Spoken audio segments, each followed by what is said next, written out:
स्थानिक स्वराज्य संस्थेच्या निवडणुकीच्या पार्श्वभूमीवर सुशीलकुमार शिंदे यांनी पत्रकार परिषद घेतली। यावेळी त्यांनी प्रसारमाध्यमांशी संवाद साधत सध्याच्या राजकीय परिस्थितीवर भाष्य केले। तसेच भारतीय जनता पार्टीवर आणि त्यांच्या कामकाजावरही सवाल उपस्थित केले। पत्रकार परिषदेत विविध मुद्द्यांवर त्यांनी सविस्तर उत्तरे दिली। निवडणूक प्रक्रियेदरम्यान होणारी हिंसा लोकशाहीसाठी घातक असल्याचे नमूद करत अशा घटनांवर कठोर कारवाई होणे आवश्यक असल्याचे मतही शिंदे यांनी व्यक्त केले।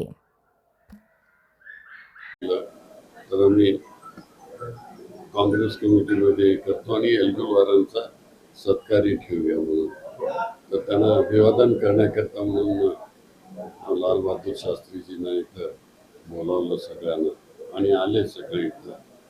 तसं त्यांचं पण एल्गुलवारजींना अभिष्ट चिंतन 76व्या वर्षाच्या निमित्तानं त्यांनाही केलं।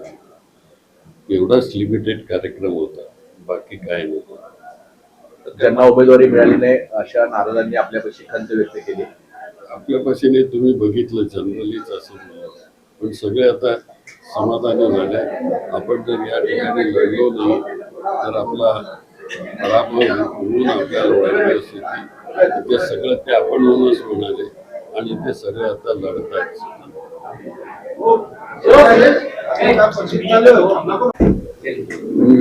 बोलणार आहे ज्या दिवशी प्रचार आपला थांबेल त्याच्या दिवशी। साहेब, आपण निवडणुका पाहिल्यात महापालिकेच्या आणि अगदी लोकसभेच्या पाहिल्यात, विधानसभेच्या पाहिल्यात। या महापालिका निवडणुकीत जे कोण पण झालं असं तुम्हाला कधी पाहायला मिळालं होतं का आणि काय यावर व्यक्त वाटतं? आयुष्यात पहिल्यांदा मी बघितलं की महापालिकेच्या निवडणुकीमध्ये, पालिकेच्या निवडणुकीमध्ये कुणाचा खून होतो हे अतिशय घृणास्पद असं प्रकारचं, असं कधी बघितलं नव्हतं आम्ही। भांडणं व्हायचे, एकमेकांना शिव्या द्यायचे, पण असं कधी व्हायचं नाही। का घडत असावं हे असं सगळं? का घडत असावं? आपलं निरीक्षण काय? त्याच्या मागे असं की जेव्हा हे एकमेकांच्या विरुद्ध हे एकमेकांचे पक्षाशी उठतात आणि त्याचं कुठून तरी हे सुरुवात होते। आणि कालचं जर हे चित्र बघितलं तर मी काय बोलावं, तुम्ही सगळ्यांनी बघितलंय। ज्या पक्षाने त्याची सुरुवात केली त्यांचेच लोक ते सांगतात।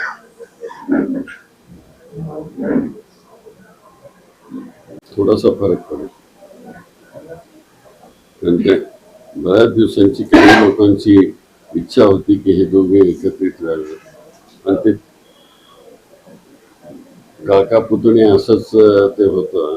पण आता एक चुलत भाऊ आहेत, एकत्रित येत आहेत, एकाच घरातले असल्यासारखे आहेत, त्या शक्तीचा उपयोग होईल। बिनविरोध निवडणुकीसंदर्भात काय? बिनविरोध आता फॉर्मच म्हणतात तुम्ही, असं कधी झालं नव्हतं। एकाच दुसरा कधी व्हायचं असं एवढ्या मोठ्या नंबरनी काहीतरी गडबड दिसते, ते त्यांनाच कळलेलं दिसतं, त्यामुळे त्यांनी स्टेम केलं। ठीक आहे, नाही दुसऱ्याच्या याच्यावर काय बोलू। आतापर्यंत जी पाईपलाईन आणली ते ह्यांनी सुद्धा बीजेपीचं सरकार असताना तरी केलीच नाही ना। महानगरपालिकेमध्ये बीजेपीचं सरकार होतं ना, आमचं तर नव्हतं। हद्दवाड भागामध्ये जी ड्रेनेजची लाईनचं काम सुरू झालेलं आहे, ते कित्येक वर्ष सुरू झाले पण अजून पूर्णच होत नाही। त्याच्याकरता ऍक्टिव्हली काम केलं पाहिजे। तिथं कॉर्पोरेशनचं हे ऍक्टिव्हली काम करण्याची भूमिका असली पाहिजे आणि ते करून घेतलं पाहिजे।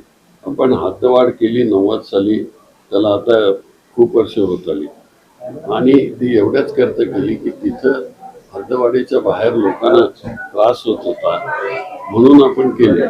तुम्हाला कल्पना नाही की प्रेत पुराला देखील तिथे जागा नसायची, कलेक्टरच्या ऑफिसच्या समोर फिरता आणून ठेवायचे, म्हणून आपण मुद्दाम हद्दवाढ केली।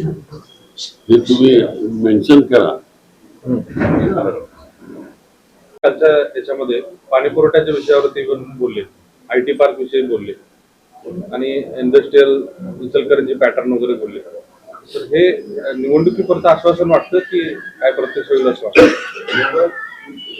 याचं ज्वलंत उदाहरण आहे की त्यांनी जर करायचं होतं इचलकरंजी पॅटर्न, की मी मुख्यमंत्री असताना ते इचलकरंजी पॅटर्न हँडलूमचं वगैरे सोलापुरात चालू केलेलं होतं. तेच पॅटर्न होता. आत्ता बोलून काय उपयोग आहे त्याचा?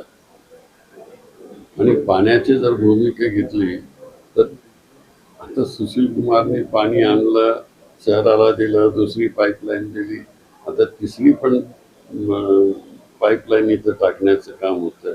पण हे कधी करणार? आम्ही न बोलता हे सगळं करून घेऊ. म्हणून आज सगळं शहर सगळं पसरत आहे. सर या निवडणुकीमध्ये महाविकास आघाडीचा म्हणावा तसा प्रभावीपणे प्रचार होत नाही. हा एक प्रश्न आहे. दुसरा, आपल्या किती जागा असा अंदाज आहे? आता अंदाज निवडणुकीमध्ये अंदाज सांगणं कठीण असतं. प्रभावी प्रचार होत नाही. वातावरण कसं आहे? वातावरण निर्मिती नाही सर महाविकास आघाडी. वातावरण निर्मिती आहे, ते करतात. आता ती कशा तऱ्हेनं निर्मिती, आता वाजत गाजत वातावरण त्याला म्हणायचं की आतल्या आत जे प्रचार करतात त्याला म्हणायचा हा प्रश्न आहे. पण आमचे लोक, आमच्या पक्षाचे लोक आमच्या पक्षामध्ये करतात. निंबर्डे सर काय तर त्यांनी परवाच्या प्रेसमध्ये भाजपचा त्यांनी पाडा वाचून दाखवला कशा पद्धतीने चुकीचं, त्याचं भांडवल करून आपल्याला ही निवडणूक जिंकण्यास मोठी मदत होणार आहे. त्या दृष्टीनं प्रचार यंत्रणा राबवली जात नाही असं माझं म्हणणं आहे. आणि प्रचार आता जेवढं शक्य आहे त्याप्रमाणे करतात ते. आता एकदमच हे करणं, मुंबईमध्ये ठाकरे बंधू एकत्र आले. आपल्याला काय वाटतं सर, ठाकरे बंधूंच्या एकत्र येण्यामुळे मुंबईमध्ये काय फरक पडेल?